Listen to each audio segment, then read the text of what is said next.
Hey guys, and welcome back to the Heal with Kat podcast. My name is Kat and I am your host, and I am so excited to welcome you to this week's episode. If you are new here, welcome. And if you are not new here, welcome back. I'm so grateful for everyone being here. Before we get into introducing this week's guest, I just want to remind you guys on the last day of every single month, I give away a free 2-hour one-on-one family constellation therapy session to anyone who subscribes, rates, and reviews the podcast.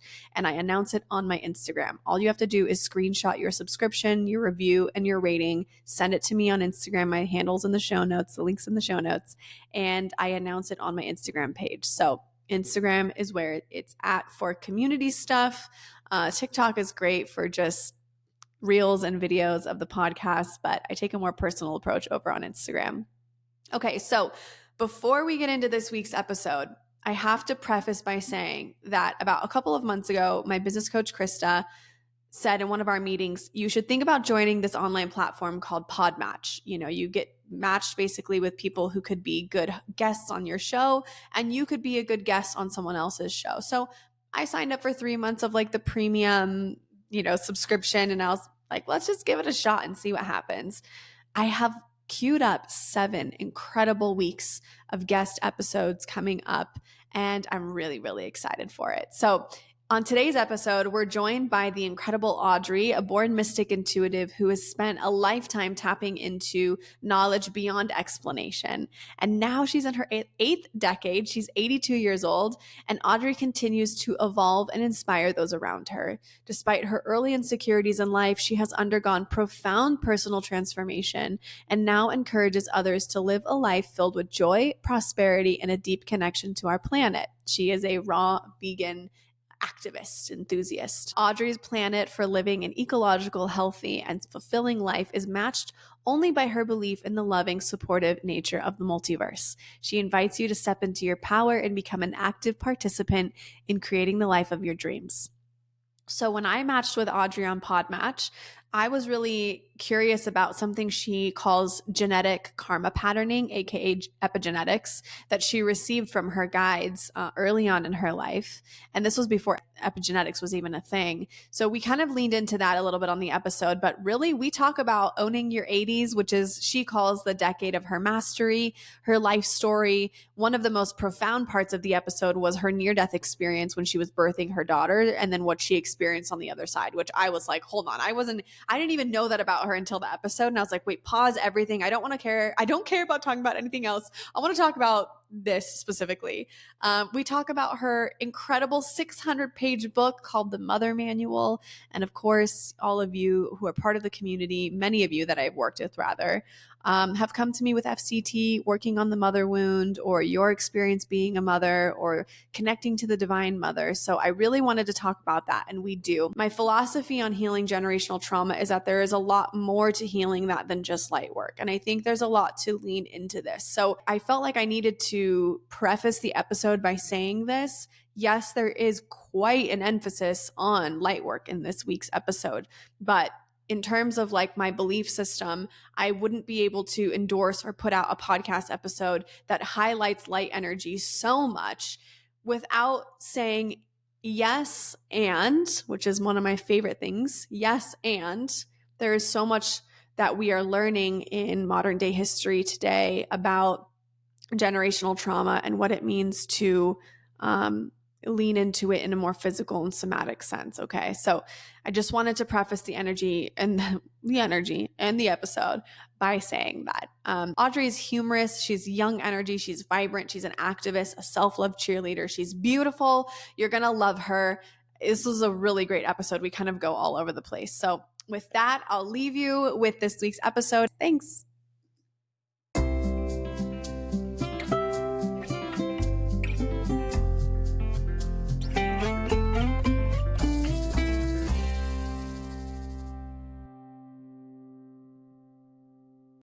Audrey, welcome to the Heal with Kat podcast. Thank you so much, Kat. It is such an honor to be. I have to tell you, I love cats. Okay, so it is a real double honor to be here. Oh my gosh, you're so sweet. Yeah, no, this is going to be a great conversation. I'm really excited for it. I want to just like dive right into the conversation because I can tell there's going to be a lot of wisdom and a lot of beauty that you're going to share with us on a ton of different topics today. I would Okay. love to get to know you more. Like, who is Audrey? Tell us about your childhood, your life, like who you are today. Help us get a better understanding of you. Okay, so who am I? That's I laugh. People ask me, and I start laughing because they go, "Where do I start?"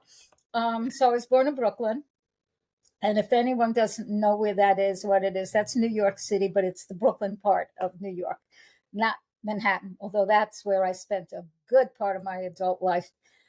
So I was born in Brooklyn. I used to sit on what we call the stoop. People might call it a step, but no, in Brooklyn it's a stoop, and there was the steps that led up to the building. And we moved just before I turned 8, or right around that time. And I would look at the people walking by, and I would observe. When I say I am a natural born mystic intuitive, I mean that. I have a way of thinking and being that I didn't know them was called that, but that's what it is. And I would look at them and I'd wonder what they did to themselves, because I know we all start as babies and they're cute generally, okay? And I could feel and or see the sadness, the upset, the slump, or how their faces were. And I thought, what did they do? How did that happen? It hasn't been healed. I didn't know those words heal then, but in essence, that's what it was. And I swore to myself that whatever that was, I was never going to let it happen to me. I was a quiet kid, and I was going to keep the openness and the joy that is like innate in me. And I remember when I'd walk, we had what I guess we call them bridge chairs, those wooden kind of foldy chairs. And understand, I was born in 1942. So when I was 7, oh my God, that would have been 1949. So for people who are thinking like a few years ago, yeah, a few years ago, just so we understand. And if you're wondering, what is she? How is she? I'll save you the math. I'm in my 80s. Even now, as we Mm. speak, I am 82 and change. Okay. And Beautiful. it's and has it been a journey? Oh, my heavens. When I turned just before my 80th birthday, the guides told me, you are now in your decade of mastery. You are to embrace it. You are to allow it. You are to live it. You are to be it. So who am I to say, nyam, nyam, nyam, nyam. So when the guides speak, I have learned and absorb and be. But it's the truth. Ladies, don't hold yourself back. Don't like stupidize yourself because you Yeah. think some man, whomever, is going to feel less than if you show your brilliance. A lot of us have done that. I've done that. And so I went through school, went to college, and there was not going to be extra money to pay for college, so I went to a state university, which meant a teacher's college. Was I excited about it? Not particularly. I liked English. I like to write. I used to dream of being a writer. I wanted to write science fiction because I love good science fiction. That's not what came out of me when I started. That was not it.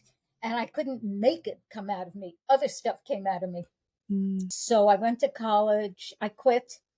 I quit my sophomore or junior year because I was so bored.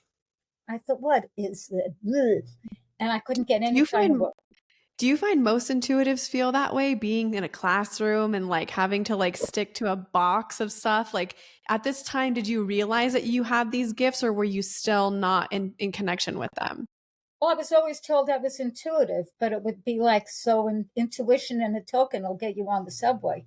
It wasn't like it was anything with anything. Yeah. Now it's considered a something. It was not then. Yeah. In fact, when I was, let's see, my brother's 5 years my junior. When I was 10, I saw my mother relating to my brother. I'm firstborn, then my sister, who passed 3 months ago, I'm sorry to say, and then my brother, who's 5 years, I don't want to say younger than me because I'm not looking at it as only a date. I'm looking at it as an energy and a frequency. And so 5 years my junior in terms of birth.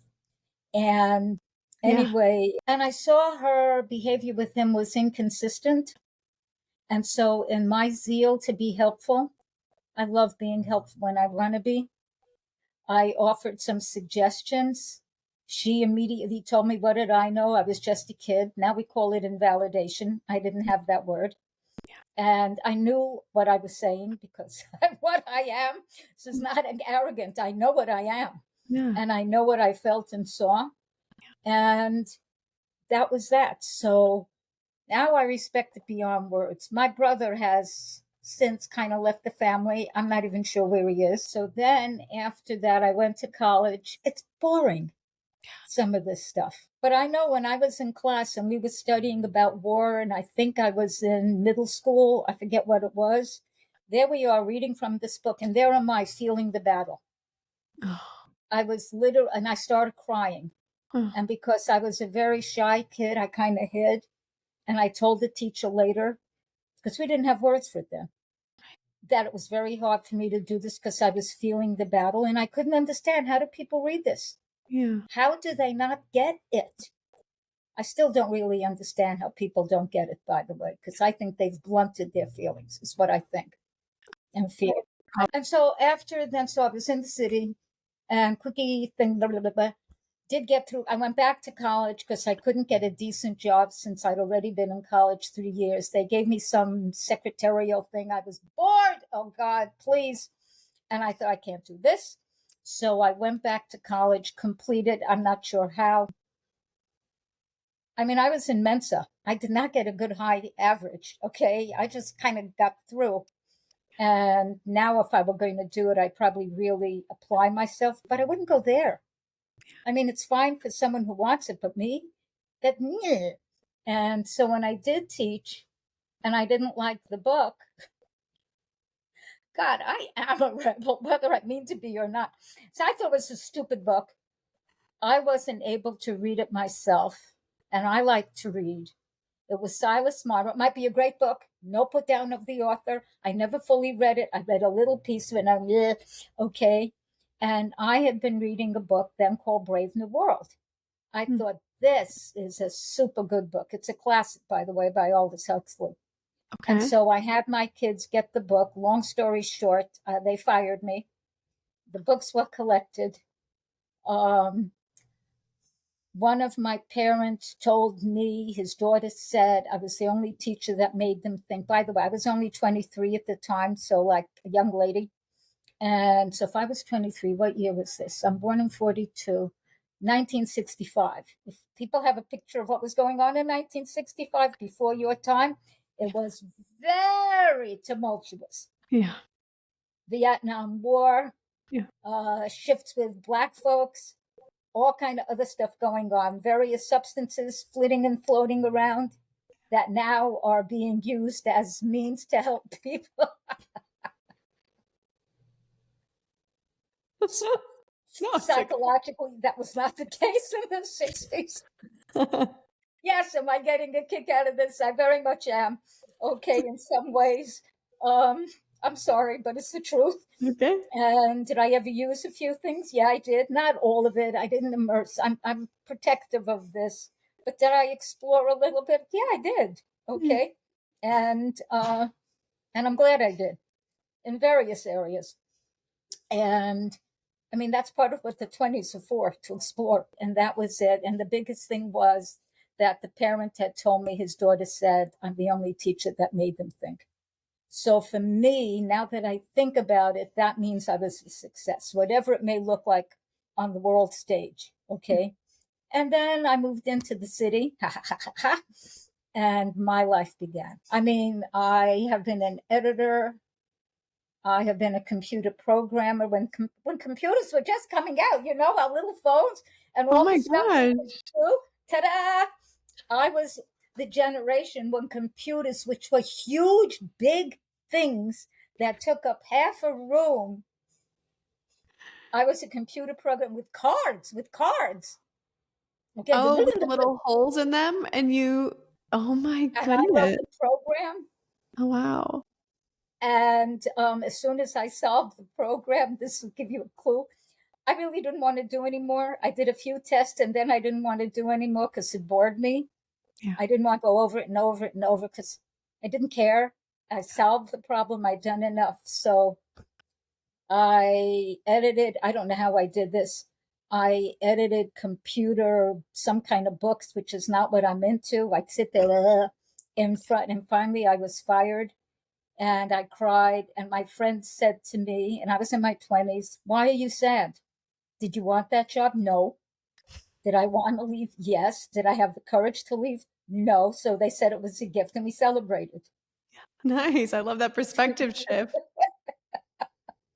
Nothing like a good friend to give you the honest truth, huh? Yeah, there were about 2 of them. We skipped through the city streets. I love that. We were in our 20s. This is in the 60s. And I began to discover who I was because I wondered, who am I? What am I? What is life? What is this stuff? So I've been asking those questions since I'm little. And when I used to ask my mother, she said, nobody has answers. Nobody knows what that is. So that was her take on it. My take on it was, and this is going to sound arrogant, you don't have answers. I'm going to find some. That doesn't sound I arrogant. That sounds awesome. said, I've had to be in therapy because I didn't love myself. I mean, there's blah, blah, blah, blah, blah, blah, blah. So if people want to know, has my life always been easy? No. You ask anyone who's in their 80s, has their life always been easy? If they're honest, they'll tell you, no, there have been challenges. Me too. Yeah. Me too, definitely, in many ways. Happiness is something one creates inside. Do certain external conditions make it easier? For sure. For sure. But if one doesn't create it inside, you're not going to have it outside. It's really hard. If inside someone doesn't love themselves, that doesn't mean you think you're perfect. That's ego. No matter how much money you have, no matter how much love you have, no matter how big your house, no matter how many books you sell. And yes, I'd like more of my books, more of my art, all of that to sell. I'll say that straight up. But I've made peace in here. And it's an ongoing process. And did it take something? Yeah, it did. And that's why I could smile and it's real. Do I cry? My sister died 3 months ago. And did I cry a lot? A lot. Did I do everything the family wanted? No. There were various things that I'm not going to get into. I wasn't able to accede to what they wanted. We're healing it, the stuff now. Do I know she's okay? I have had a near-death experience. Literally, when I suppose my life sounds interesting. I Yeah, had a you gotta tell near-death. us about that. So when I was birthing my daughter, more than 40 years ago, I had something called placenta abruptia. And for people who don't know what placenta abruptia is, first, you don't want it. And what it is the placenta is literally leaving the body. A woman is bleeding from, how do we say this? I don't know what words I'm allowed to use, from her vaginal area. That's okay. And it's a body part, and all of that. So my ex, we rushed to the hospital in a taxi. I bled all over the seat. Okay. He said, it's all right. I gave him a good tip. I mean, you have to laugh at some of the stuff we do. And when we got there, I was planning to have a natural birth. I'm Miss Natural, okay? I'm Miss Organic, Natural, Vegetarian. I'm her. I was not intending all this other stuff. But they put me in the emergency room. They put whatever they put on me. They counted me down because I had to be drugged because they were going to cut me open. This is not a C-section to pluck the baby out. And as they're counting me down, I all of a sudden was in this place, this brilliant, beautiful, amazing place where the colors were extraordinary. And I paint. I like color. This is one of my frequency stones. I use color. I'm into color. And the color there was extraordinary. And the energy was, this is me going back there and feeling it. These are tears of OMG, how amazing. The frequency was so filled with love. And there were these beings in front of me. I call them the shiny light beings because see how I have a face? You have a face? Yeah. Okay. They were shiny light, not like a face. I don't remember it exactly, but shiny. So I call them the shiny light beings. And I know people of certain religions will say, oh, you spoke to me. No, I spoke to the shiny light beings. What your belief system is, that's your belief system. Okay. I have but I know I did. And one of them I seemed to know. And it was as though I hadn't seen this one in a while. It was almost, hey, how are you? And I knew that one somehow. I asked where we were, whatever they said. I was like, nah, no. And they said something that I don't remember, so I can't tell you. And then I tracked myself, like from when I woke up to figure out, where am I? How could I not know where I am? And I had no idea. And so I remember I woke up, I did it. I said, oh, I'm birthing my daughter. I am in the hospital birthing my daughter. And this shiny light being lovingly said to me, your body is birthing your daughter. You are here. And then Oh my this is all God. lovingly. This is lovingly. You have to Yeah. get this is incredibly lovingly, just like kind of lovingly. Yeah. And they let me know the stuff I don't remember. I don't. Okay. But the stuff I remember, I will know forever. He gave me a choice to live or die, that I could walk through that doorway over there, which I looked at. It was like a doorway. And I was curious because, hey, but I knew if I went through there, I wasn't coming out. And I was 38. I had had a miscarriage 3 years before when I was 35. I was having this child no matter what. And when I'm very determined, I am incredibly determined. And I'm not a Scorpio, I'm Cancerian. I am intensely, intensely committed. So they suggested I go through there. He said if I chose to live, which I said I do, and I stamped my little foot. And yes, I felt like I had a foot and a body. I wasn't some floaty thing because I stamped my foot, okay, and said, I am going to live. I am having this child. And he said, I felt it was a he.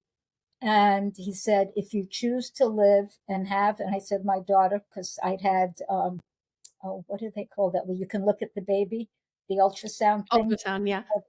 Yeah, that, yeah. So I knew I had a daughter, which is what I wanted. And although I would have accepted some, but I wanted my girl.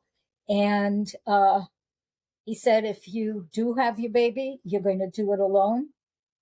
It's going to be difficult, and you're going to have to take off your rose-colored glasses, which if someone doesn't know that expression, it means you're going to have to see life more clearly without putting folderol and pretty and fluffy and all that on it. So I readily agreed. And meanwhile, it's all loving, it's all beautiful, it's all wonderful. You just want, it's just like, but having my daughter was more important than anything. And I mean, than anything. And so after, to me, we had to do it 3 times. Are you sure? Are you sure? Are you sure? And I said, yes, yes, yes. And I mean, I'm kind of shortening. And then all of a sudden I heard, and it sounded like out of a wind tunnel, you have a healthy baby girl. You have a healthy baby girl. And all of a sudden, I wasn't there anymore. I was lying down on something, not that cotty thing, something else. My arm was out, and my baby, and my ex was over there. They let him stay. I think they made him go out of the OR because they literally cut me. I mean, it's a C-section. And I don't know if they would have allowed that, but I don't know because I was like this and all this. And this was a time when babies were sometimes being stolen from maternity wards. What? So, yes, yes. Oh, because in the room when they're by themselves in the beds, people were taking I them don't know from. how this was done. This was 1980. My daughter was born in 1980. Oh my And God. if you look at the news, there were babies being stolen. And listen, this is part of some of what some of our species can do. So I told him to memorize her face. Did she have a band on, a bracelet? He said, yes, it only has your name. It didn't have his name because we weren't married. So we made sure it had my name on it, and he knew what she looked like and all of that. And that was it. And my daughter weighed 3 pounds, 12 ounces. She was, give or Oh, take, 6 weeks, teeny, yeah. 6 weeks early. He, who was a musician, a drummer, could hold her in one hand. And I had to stay in the hospital for how many days? I think 18 days because there was some little something. And I'm glad because otherwise I would have been taking subways back and forth. So this way I was with my daughter. Yeah. They let her out. Normally the baby had to weigh 5 pounds. That was minimal. They let her out at 4 pounds, 14 ounces because she was doing really well. And I kind of wanted to protect her. And either took a taxi or whatever it was home because I didn't live near the hospital. And that was how my kid was born, who is Oh, now 5'6" and extremely healthy and doing really well. And that's how I had an NDE, near death experience. But I can tell you, whatever is on the other side, and no, I did not die. If someone wants to know, did I die and come back? No, I had a near death experience. I refused to go through that door because I knew I wasn't coming back after that. I thought I was being tested to see if I'd be strong enough to be a mother, if I had what it takes. I had no idea at the time that I was literally that. It was only afterwards I thought, what was that?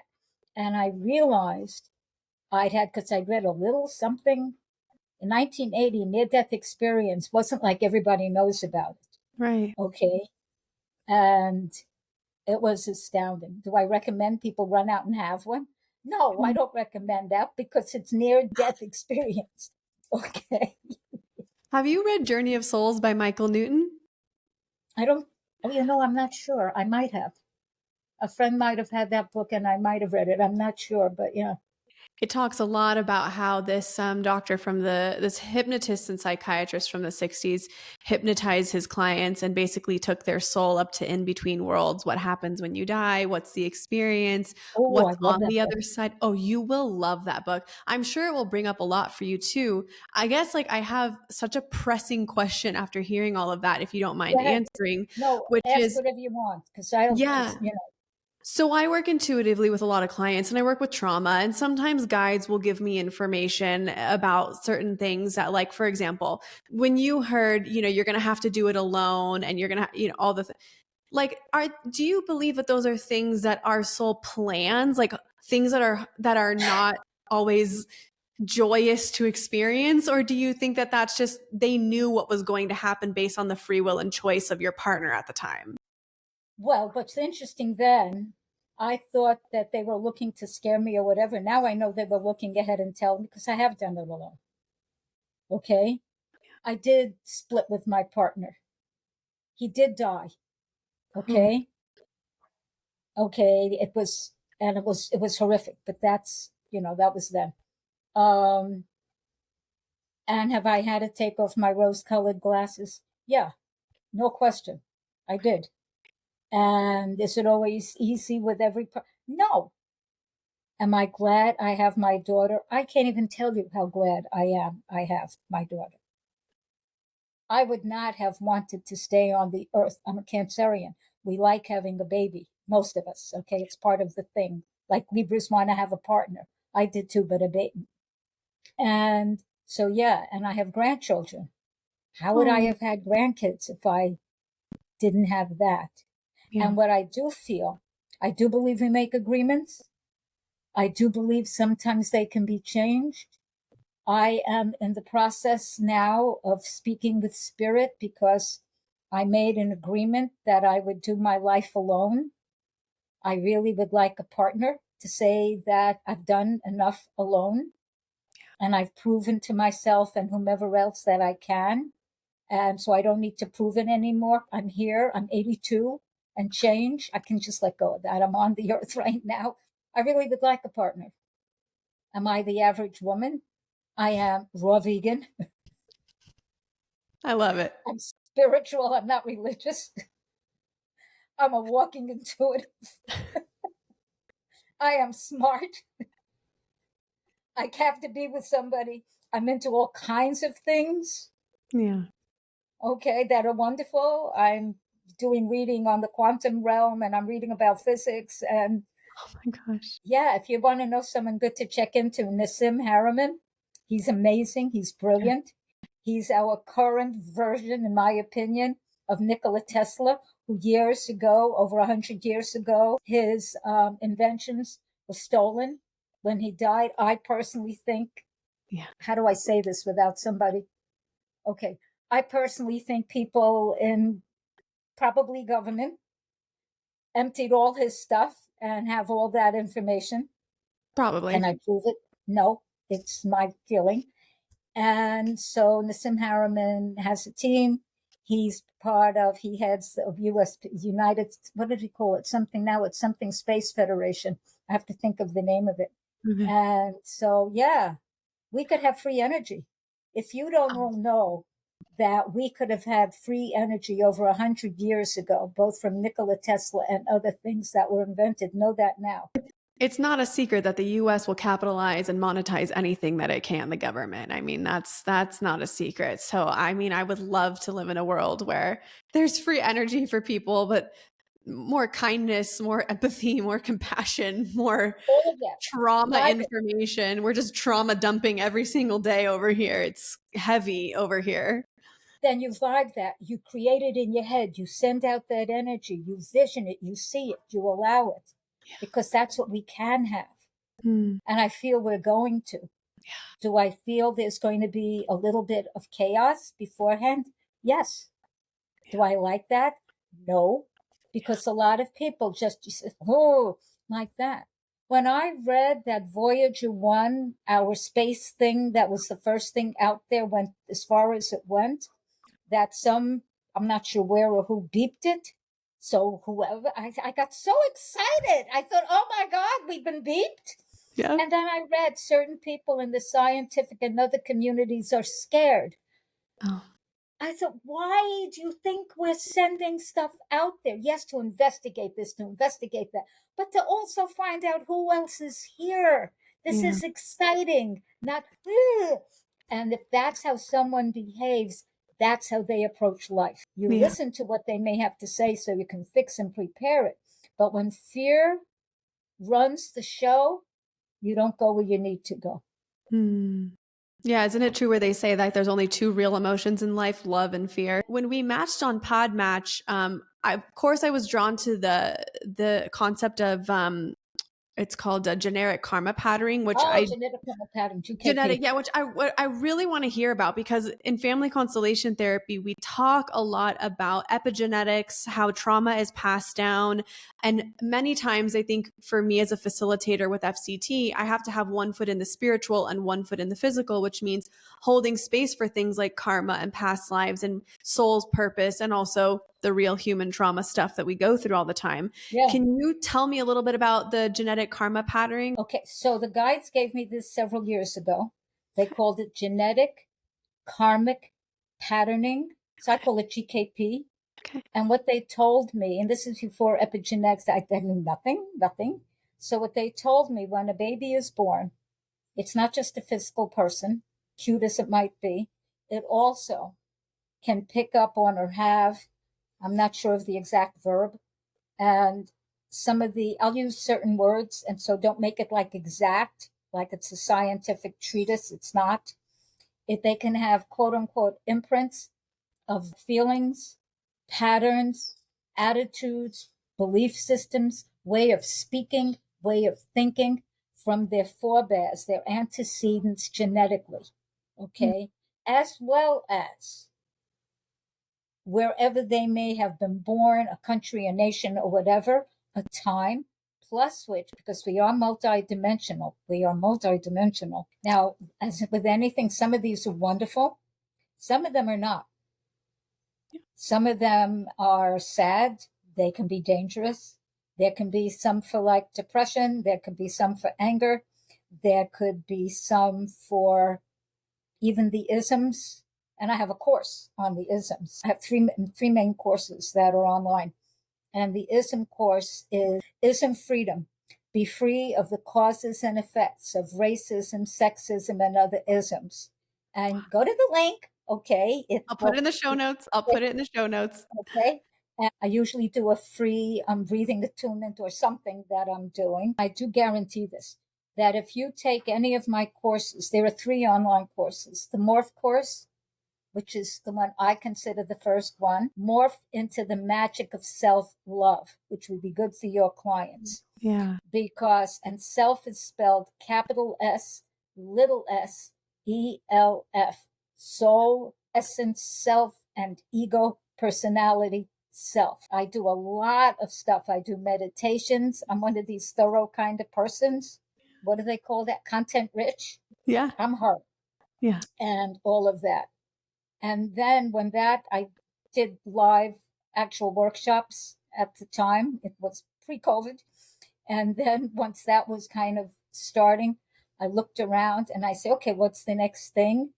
And the next thing that showed up for me was all this stuff with sex and the Me Too movement and stuff like that. Yeah. So I said, okay, we need this. So that course is called Sexuality, Sensuality, Spirituality, Stupendous Sex, your Intimacy, Healing, Exuberance course. So coming back to wherever we were, whatever might be with the genetic karmic pattern, GKP, the way I work with clients on that, and we have a counseling session. I'm a psychic, I tune in, blah, blah, blah, blah, and then they see and they say, and we'll work stuff out. I'm an energy healer. So I will use my semi-slang language. And then once we've done whatever that is, and this is the semi-slang language, so sorry if I laugh, I'll just pull the energy. I mean, I'm in this, it's like a dance for me. And it's like I'm pulling it, I'm moving it, I'm seeing it. The guides will say, go over here. And they'll say, it might look like a color or a blotch of yuck to me. And I have to keep doing it till that blotch of yuck, which is what it looks like to me, disappears and I'm sending light. So I said I'm a light channel, and we all can be. I'm not the only one, but I'm definitely one. And put that in, and they feel better. Can I guarantee that I or any healer can do that in one session? No. You've had years,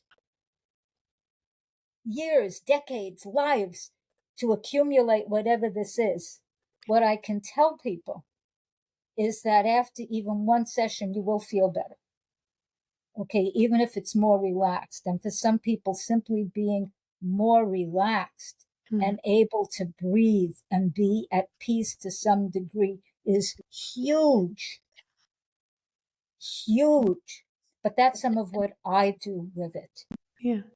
So basically, it sounds like you're using light work to go in and repattern this genetic makeup that we have, which, we are all light beings at the end of the day. It's like some of us express it more than others. But that's really fascinating. It sounds like you knew about epigenetics and the more kind of like spiritual form of epigenetics long before it was being talked about.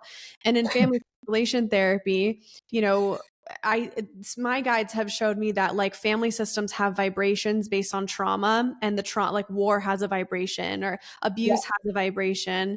And so those things, if they go unhealed long over time, they become a part of our physical identity and then we pass it on. So when I saw the genetic karma patterning, it was like this, okay, that's a great word for it. Like sometimes I don't always have the right word to describe that. I'm going to borrow that and quote you on it if you don't mind, because it is so, it's so true. It's just so, it just puts validation to like what we're experiencing with trauma in our world and with our families. I don't know how you do what you do, but if there are clients, I'm going to simply put this out there, that whatever you do does not quite work, send them to me. Okay. Yeah. I mean, I've got clients that have a lot of different kinds of trauma. So you will definitely be a tool. I mean, I refer people out all the time, so I will definitely, And so in case people need to know, I work remotely, whether I'm doing readings or doing healings or anything. And I tell people now that I suddenly am this extreme woman of wisdom in my 8th decade. I am a woman of wisdom, but I do play with this. Okay. You are. You really are. Funny. Okay. Yeah, but that's what I'm saying. I get a kick out of it, but it's also true. Yeah. I get my wisdom, so, and I can be that. But And then I laugh, okay, and think about, yeah, okay, kind of thing. Because if you lose your sense of humor, people, you're done. You're done And at that point. If you can't have a little self-deprecating humor once in a while, then what are you doing? yeah, or anything. Like, Yeah. look at life. I mean, all right, so years ago, I thought about sex. I thought, could you do anything that looks more ridiculous? And then we'll let go of that. Okay. And do I like lovemaking? Yes, I'd like to have my own mate, just so we understand this. But it is a little funny. You have to Yeah. acknowledge. Yeah. It's like, that's what's come up. That's how, okay, end of that. And so, yeah, I have worked with a lot of people, quote, remotely. Has it been successful? Yes. Am I committed to my clients? I am committed. God, these are my tears. I'm committed to making a difference in this world. That's why I was born. That's why I am here, not just on your podcast, but that's why I incarnated. That is my purpose, to upraise vibration and to also have a good time doing it and to evolve this soul that's in this body, which if anyone doesn't get this, and I know you do, we are souls in our physical body. Some people call it our avatar body. So if you want to use that term, go ahead. I like the term Okay. meat suit. We're in a meat suit. Well, I'm a vegetarian, so that doesn't work for me. I'm vegan. That's not the word I would use. I'll go with avatar body. But yes. And does that mean you just treat it like garbage? No, you take care of it. I mean, all right. I know people who have passed because they stopped taking care of themselves. And that means emotionally, if people don't deal with their emotions, and that doesn't mean shove them under the rug, that's not dealing with them, they're going to come back and bite you in the butt in one way, shape, form, or another. If someone doesn't look at their thought patterns, what they think, if someone is, I'm always going to fail, I'm nothing, that needs to be corrected because they will create it. Do we have internal dialogue? Go on my website and learn about the protective prayer. And I'll say it before we go. And Yeah. okay, and if I can do the lifting process so people leave floating away, that'd be cool. So we all have to deal with this. Not all in 5 minutes, not in one day. That's why we have chronological time, because that's our third dimensional way of dealing with stuff. It's not absolute reality. If we don't deal with this stuff from the past that I call genetic karmic patterning, you're going to be stuck with it. Any Yeah. of us. Do I recommend that? No. On a human level and a soul level, you're saying. Yes. Yeah. Yes. And isn't that what fuels why our soul comes back to other lifetimes? Because it's like, oh, well, you're kind of carrying this from this one. You got to go, we got to make sure that things are set up so you can evolve in this way. So it's like it benefits you. There's no negative to working on yourself. It benefits you, mind, body, spirit. And the rest of the world, because the more Right. any of us upraise our frequency, Yeah. when we get to a certain point, I thought it was 10%, but some people say 20, some 30, so like whatever. When say just at the outside that it's 30% of the global population is operating at a level, I'm going to use the word enlightenment or high level frequency, then it becomes easier for everyone to get there. It Yeah. doesn't mean we automatically all switch and ta-da, but it becomes easier, like the 100 monkey. Do most people know the 100 monkey No. paradigm, that No. parable? No? Okay, No. so there's a story that I don't know what island, okay, that there were monkeys. And do I know if it's true or not? I don't know. Some people say it is. And either they were getting whatever food it was, digging for a potato or whatever it was, and it had dirt on it because it came out of the earth. And one monkey washed it. And the others that lived near there saw that, so they washed it. And then they ate it. And then somehow or other, on other islands where nobody taught them, and the monkey didn't call them up and say, hey, by the way, and there was none of that. They were all washing their potatoes. So that's called the 100 monkey paradigm. Oh my Parable. So when goodness. enough of us get to a certain high level, it becomes part of what we all can access. I think what happens, this is what I think happens, Yeah, that tell me. something in our brain, in our genetic, our genes starts opening up, that allows that. And what I love about what you're saying is that you got to break that mold, and you have to believe that your entire life is full of opportunity and full of pleasure and full of joy. And we have to stop limiting ourselves. But like, there's so much more that we don't allow ourselves to experience, and we get rushed by it.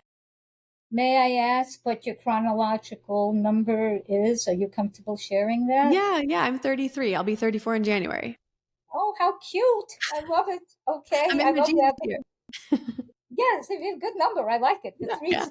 Okay, so here's the thing. We do have a certain energy in the 20s, provided a person's healthy, in the 30s and the 40s, but you look around and you notice, without staring at people, because that doesn't go down very well, how many people take care of themselves? Oh.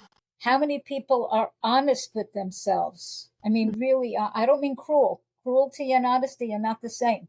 Right. How many people are kind to themselves? How many people eat well? Okay, I am vegetarian, have been, okay, I'm going to throw out another number, for 51 years. Okay, before I set up. That's amazing. That's such a commitment. That's such a commitment. Yeah, but okay, so here I was, a young lady, and I'm into growth and development. I told you I'm a natural born mystic intuitive. I make these inquiries because I'm interested. Okay, so I was reading a book on Edgar Casey. Do you know about Edgar Casey? Go find No. books on him. Okay. Oh, God. Edgar Casey, sorry. Edgar Casey was called the Sleeping Prophet. I would have loved to know him. He died when I was maybe just born.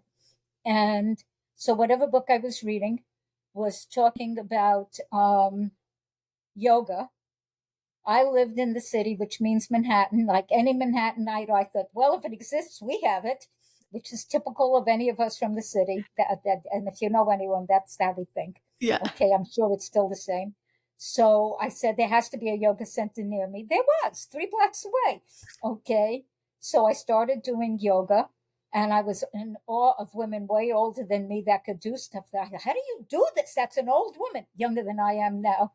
And she would, and in that class, the teacher mentioned that being vegetarian is the highest level energy of how to be. Wow. And is the easiest way for enlightenment. So I thought, okay. So I decided to learn about it so I practiced it a little. It didn't work because I was exploring other things as a young lady and other things. And at a certain point, when I was about 31, I was thinking, now, when did I feel so good? What was I doing? And I thought back, I was in my 20s when I was like, yeah, and I was vegetarian. I was doing yoga, and there might have been a whatever else. I don't remember. So I thought, fine. So slowly, and we did not have all the products we have now. We did not. Okay. I would let go of meat for one day and find something else I could substitute. And slowly, so my body could accommodate, I became vegetarian. Never look to do it overnight, people, because whatever you're eating or drinking, that's what your body is used to. You don't want to shock it because it will not like it. And it won't take well to whatever you want to put in it. It'll rebel because it's used to, even if it's yuck. So bit by bit, because the body, the mind, the emotions will automatically go to the healthiest thing. We are made that way. We are made as individuals and as a species to evolve. If you see people devolving, and there are some, which I'm not going to touch that right now, but if you see people devolving, they are choosing that by how they think, what they do, by letting ego run amok. And that's a whole other conversation.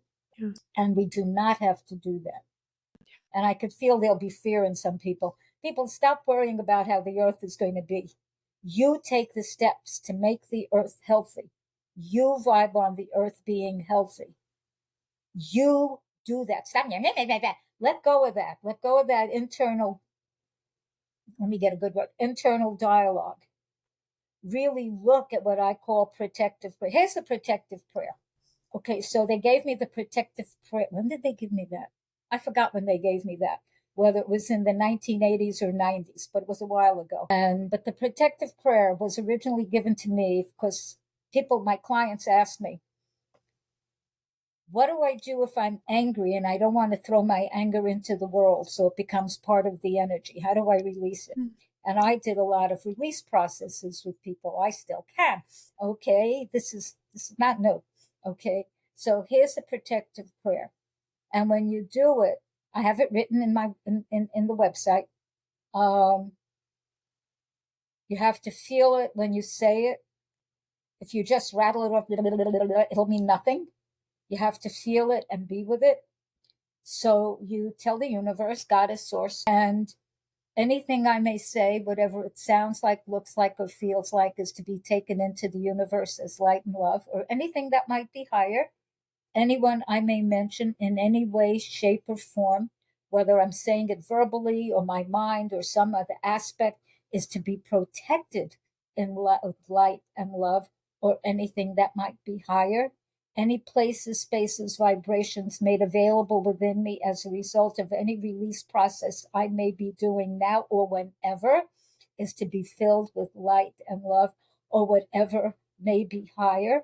I do this for my highest good, the highest good of all concerned, the highest good of the multiverse, that all may be in peace and light. And then I complete with Amen, Ashe, Aho. And if I left anything out, whatever that is, but it's essentially affirming that even if you're releasing anger, which one will in a release process, or say you have internal dialogue that's talking a lot of trash, and I still can, which is like, okay, you can't say just shut up, because you have to get that stuff out of you. You can't keep it in. So you do the protective prayer, so you can whatever it is, and you let it complete, and then you affirm, thank you, the protective prayer, and you give thanks. You give thanks constantly. You're alive, you can think, you can feel, you have a nose, whatever it is, you got fingernails, whatever it might be, give thanks. You're here. You have consciousness. And allow yourself to evolve. Can you get it all done in your 20s? No. Will you get it all done in your 30s? Unlikely. Some people maybe. Is it a good idea to push and push? No, then you get stress and tension. Then people, we need to have a work-life balance. We need whatever works, wants to come up with, whatever the quote-unquote new thing is. You do what you can. And you really do what you can. You give thanks for it. You pick it up the next day. People call it downtime. I don't know if I'm a fan of that because it sounds depressing. You need time to relax. You need time to let go. You need time to think. You need time to really connect with Source. Do it every day, by the way. And all that. Do we still have time? Can I do the lifting process? I still have a couple more questions, so we're good. Oh, no, ask them. I just want to have at least 7 minutes to complete this. Yeah. Okay, good. I can complete that way because people will float up. Yeah. Ask what you want. But really do that. Life is not over. You're only 33. Oh my God, that's such a great age. So beautiful, so intelligent. Yes. And in terms of can go on and on and on, people, there's a thing called maintenance, taking care of oneself. If you have a vehicle of whatever kind, you have to do some kind of maintenance. If you have a pet, you can't just say, that's it, go. You have to feed it, you have to brush it, you have to love it, you have to walk it or talk to it or whatever it is. So it's happy and healthy, and you too. There is maintenance. If you want a fancy word, we can pull up a fancy word, but it's also for us, okay? If you've made life such a, how do we want to say this? Life is not meant to be a burden. This whole thing about,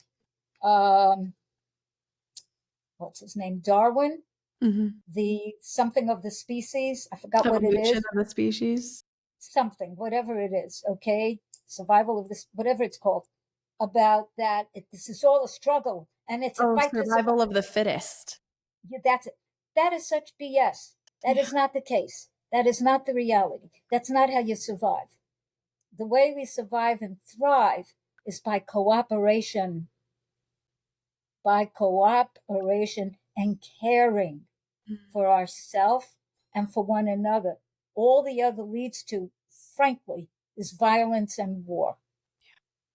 And is that what we want? Not what I want. And at the end of the day, so to speak, when we're leaving the earth, whenever that might be, are we going to remember all that? We're going to remember, who was this? That wonderful poet whose name I can't think of for the moment. I've got her face. The one who mentored Oprah Winfrey. Yeah, I can't think of her name. Maya Angelou? Maya Angelou, Dr. Yeah. Maya Angelou. What people are going to remember is how you make them feel, Yeah. how they feel near you, what you do about them. And that's the truth. So if one can help open the heart, my art does that. This is the What If book. This is an ABC affirmation art coloring book. Oh, that's amazing. Oh, that's amazing. Printed on 100% post-consumer recycled paper. So I only have a few. The rest are all ebooks. And the Mother's Manual that you're interested in, that's a huge book. That's a big, big, big, big, big book. 600, some amount of pages. I worked my little tail off on that. And that book has at least 26 pages of full color art. It starts with, are you ready to be a mother? And that the minute I say that, the minute you're even thinking about it, you're already planting the seeds of being a mom. And I give tips and hints and practices and exercises and breathing attunements throughout the entire book. And it completes in that book that your child is as a parent. If that, not every child has to be a parent. People, this doesn't mean you have to be a parent, and all of that in dealing with your own self. Because if we don't, and it doesn't mean your child is going to be what you think they need to be. They're going to be what their spirit and soul needs to be. And even if that gets lost a little along the way, you just be what you can to support their best. And then sometimes you have to let go momentarily. It's a journey. So you wrote this book out of the challenges and the lessons, and even like you mentioned the mistakes that you made as being a mother. I saw the mother manual on your website and I was immediately drawn to it because my community, I mean, I help people heal their relationships with their mothers with FCT, like majority of my clients. So I was immediately drawn to that. And I didn't know the story about you, that you had gone through this near-death experience and that you wanted to come back for your daughter. And so it almost like it makes my curiosity about this book expand more, because if you really came back for your daughter and you really wanted to immerse yourself in being a mother after having had that experience, there's got to be some profound things in this book if it's 600 pages and you came back just for your daughter. So well, I didn't leave. You agreed to yeah. Yes. Yeah. Absolutely. I refused to leave. Yeah. So what was that process like? Did it happen over a long period of time? Was it something that you've always been kind of drawing up inside of you? The Mother's Manual, how did I write it? Yeah. So first I was thinking, so what book should I write? And that to me is the most important thing. Then I'm a born Cancerian, and that's something very important for most Cancerians.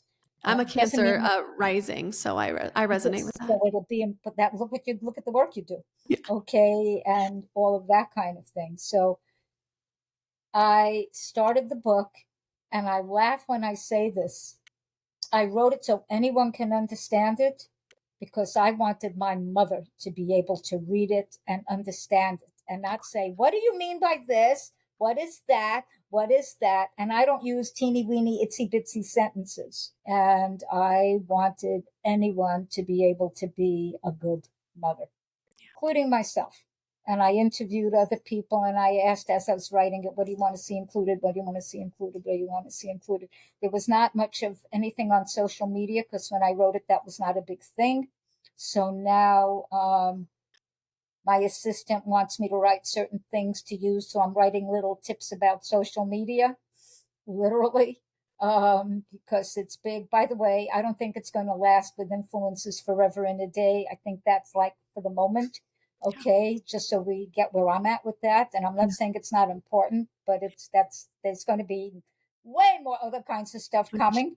Yeah. Okay, so it's going to segue. But anyone is a mom now, even though I wrote it a number of years ago, it will help you grow. And the biggest thing is become aware and love yourself and do your life lovingly. Mm. And that means if you get an intuition, which by the way is higher than logic, intuition is at a higher level than logic, and follow your heart, okay, and loving it and all of this. So if someone doesn't want to do anything, nothing, then are you going to get some of these results? Maybe. Would I guarantee it? No. Maybe. It's really up to us. Nobody, in my opinion, whether human or from another species or whatever, is going to come and save us. We are not children. We are not babies. We have brilliance inside of us.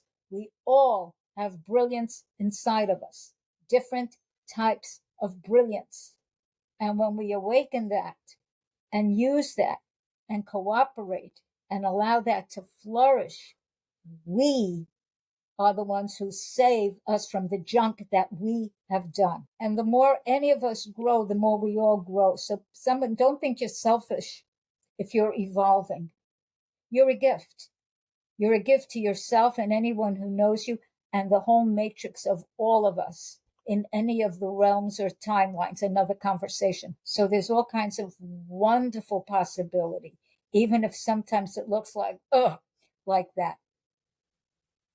Just send light and put your energy into where you want to go. My guides constantly create the world you want to live in, create the world you want to live in, create the world you choose to live in. Do that. It's beautiful.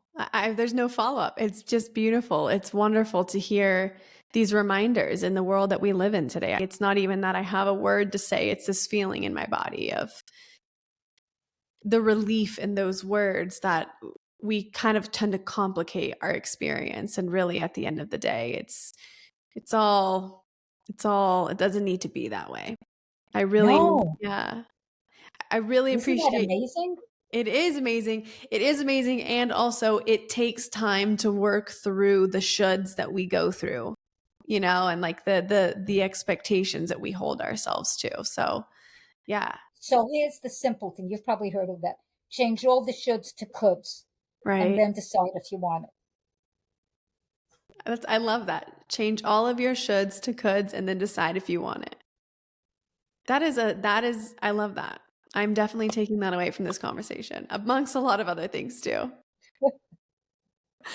I really would love to work with anybody that you feel that I can benefit, Yeah. because I love doing what I do. I really love doing what I do.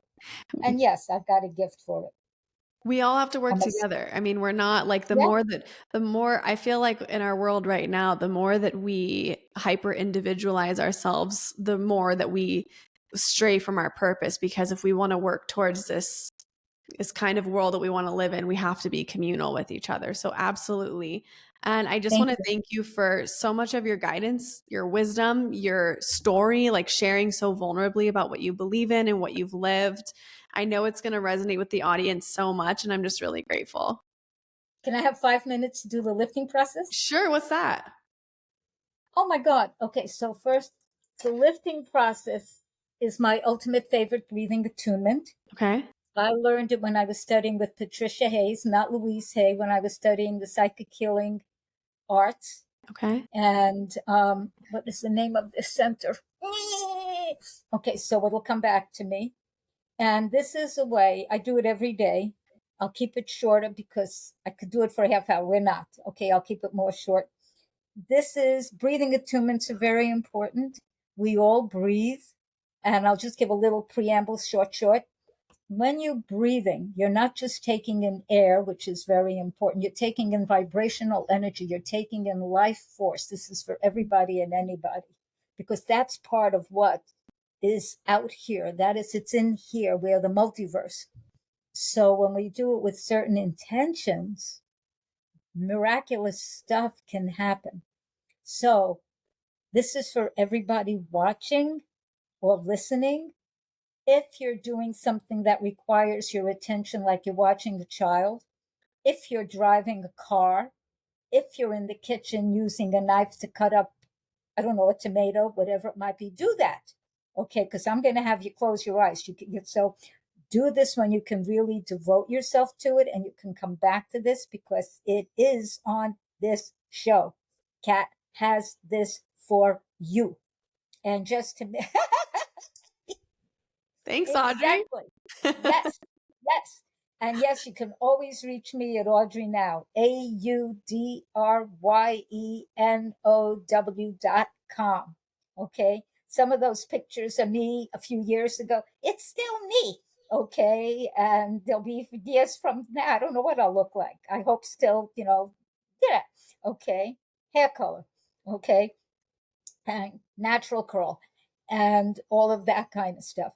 So I'm going to take a moment to lift my frequency because I love sending light. I really do. I will be sending light. If you don't want it for whatever reason, you simply say, I don't want it. It's not forced upon you. The language I'm going to use, and this is at least your takeaway, is that, and I'll be doing it now, you all can do it when you do it your own self, that you're getting higher and higher, lighter and lighter, freer and freer, and you allow it to happen. You don't force it. You don't make it. You don't ask, am I doing it right? You allow it. And then I'm going to let you float. And then I'm going to bring you forward. You'll hear a couple of bells ringing. And when you feel ready, and I'll guide you in this, notice how you feel now before we start, so you know how you feel. And when it's done, notice how you feel. So you have something to go and say, oh, I was that, and now I'm this. Okay, so I'm going to take a moment. Okay, I'm going A to mute little bit myself. Do you need me to of talk at water. all, or can I mute myself? You can do whatever yeah.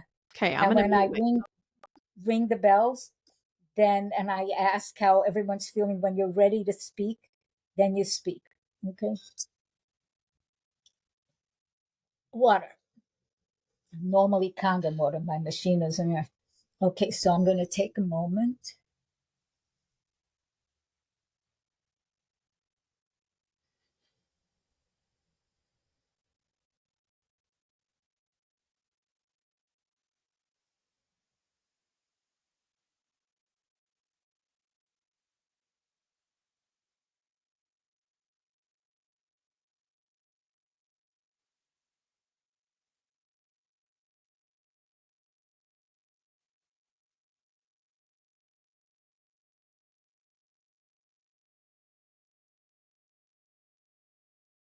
Taking a nice, soft, deep breath into your heart. Fill up with shining white light. You're protected. You're blessed. You're amazing. Gently exhale. Breathe in again. Take in a nice, full, deep, soft breath of golden light. Let it fill your entire being, every part, every crevice, every aspect. You have energy. You have protection. You have blessings. And gently, softly exhale. Breathe in again. Fuchsia light, filling your whole energy body, your makaba. You are filled with possibility, with energy, with light, with brilliance, with love, with wellness.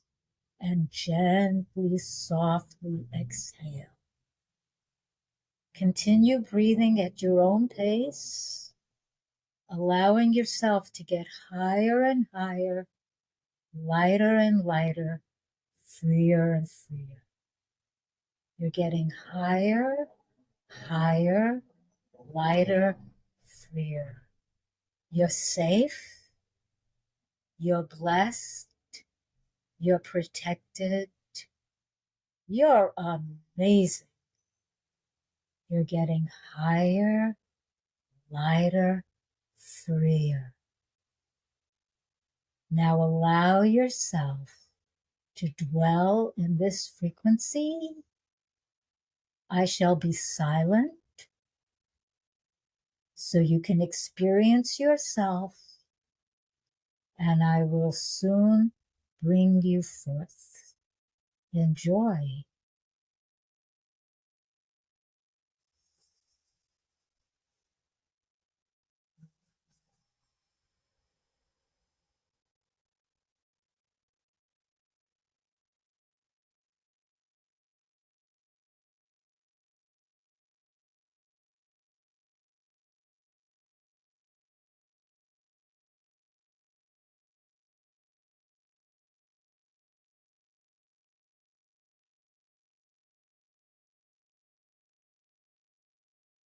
Keeping your eyes closed, as you feel ready, you may gently and softly begin to wiggle your fingers and toes.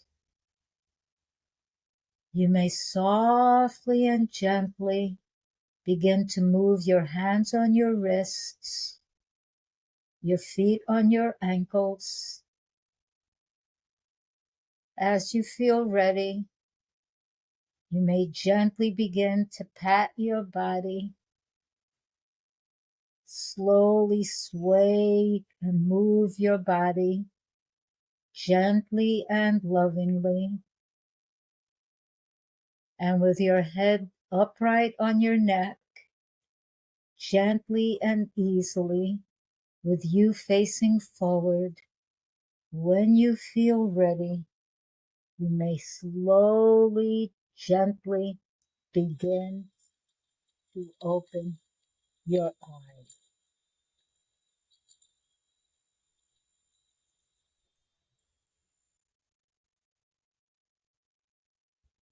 Now again, at your own pace, when you are ready, notice how you feel. And when you're ready to speak, state, how do you feel? Who are you now? It's interesting, like there's a lot of energy like up here, but it's like a peacefulness. And sometimes when my energy goes up into my head, I get like a little whirly with the thoughts. But it's like from the heart, it feels like all the energy is kind of just like flowing up in a really like peaceful way without getting stuck up here. Great. I did not time this, but it had to be only a relatively short amount of time. Everyone, people, you can do this. Practice. And the more you do it, I do it every day, okay? Differently, but the same. Every day I do this. If you skip a day, continue the next day. Don't, oh, I'm bad. No, none of that. None of that. No putting the self down. Simply continue. And part of what I can tell you has happened for me, and I've called myself a very person, I can feel very this or very that or very the other, is that I literally, my go-to place became centered, which for me was miraculous, by the way. Now I go higher and higher. And if and when there's yucky things, like my sister passing was not a happy thing, it was a yucky thing, it's okay. It's through, I'm coming through it. Okay, and thank you. Thank you. And because I have seen the shiny light beings, I've been there. I know that there's like amazing on the other side. So that's helped me, and let it help you. And allow yourself to play with this. Do it regularly. And then when something that might be very important for you is happening, do this beforehand to get yourself in the space you may need or choose to be when it happens. Beautiful. Yeah, what you said, Thank our you. happiness is our responsibility, right? I love it. Audrey, it has been such an honor to have you on the podcast. I feel like I'm going to thoroughly enjoy listening to this on my own. I feel like I never listened to my own podcast, but I feel like I'm going to go back and listen to this one. I'm just so Thank you. grateful for your time, your energy, your knowledge, your experience, your vulnerability. It's been so wonderful to meet you. Thank you. It's a pleasure. It's an honor. I'm willing to come back if there's more. I mean, who Thank knows? you. As I said, I've been told I'm here to bring light and to enjoy my life. So thank you for letting me live this is me. Thank you for letting me live my purpose. I appreciate it. You're a delight You're welcome and a back light. anytime. Seriously. Thank you. We'll set it up. Not right this minute, just float Oh, off. yeah. But we'll set it up. Thank you so much, Audrey. You're welcome.